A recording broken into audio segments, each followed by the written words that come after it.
وإذ قال إبراهيم لأبيه آزر أتتخذ أصناما آلهة إني أراك وقومك في ضلال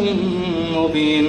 وكذلك نري إبراهيم ملكوت السماوات والأرض وليكون من الموقنين فلما جن عليه الليل رأى كوكبا قال هذا ربي فلما أفل قال لا أحب الآفلين فلما رأى القمر بازغا قال هذا ربي فلما أفل قال لئن لم يهدني ربي لأكونن من القوم الضالين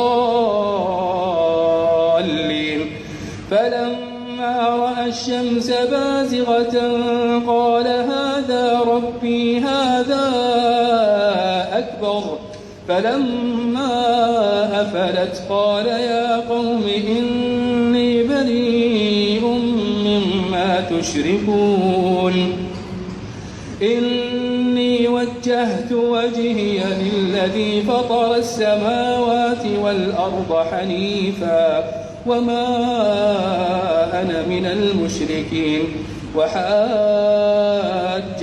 قومه قال أتحاجوني في الله وقد هدان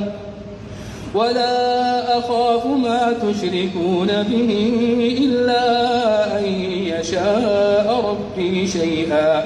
وسع ربي كل شيء علما أفلا تتذكرون وكيف أخاف ما أشركتم ولا تخافون أنكم أشركتم